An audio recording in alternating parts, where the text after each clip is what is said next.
Family ছাড়া মা বাপ ছাড়া 4টা ঈদ মনে করেন কাটাই দিছি। জানি না কবে জানি বাংলাদেশ দেশের ফ্যামিলির সাথে ঈদ করি। বাসারের মালিক আল্লাহ। আসসালামু আলাইকুম গাইস, সবাই কেমন আছেন? আশা করি সবাই ভালো আছেন। তো আজকে সৌদি আরব ঈদ হয়ে গেছে গা, একদিন গেছে গা। তো আজকে বাংলাদেশ ঈদ।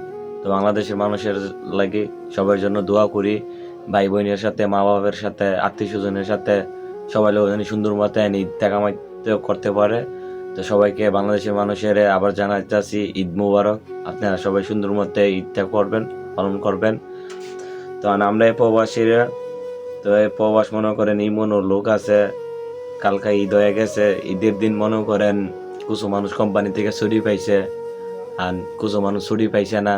আর যারা ছুটি পাইছে তারা মনে করেন লোমের মাঝে মনে করেন ঈদের নামাজ পড়া সেমাই খাইয়া পরিবারের সাথে কথা কয়া তারা মনে করেন ঘুমাই লইছে ঈদের দিন।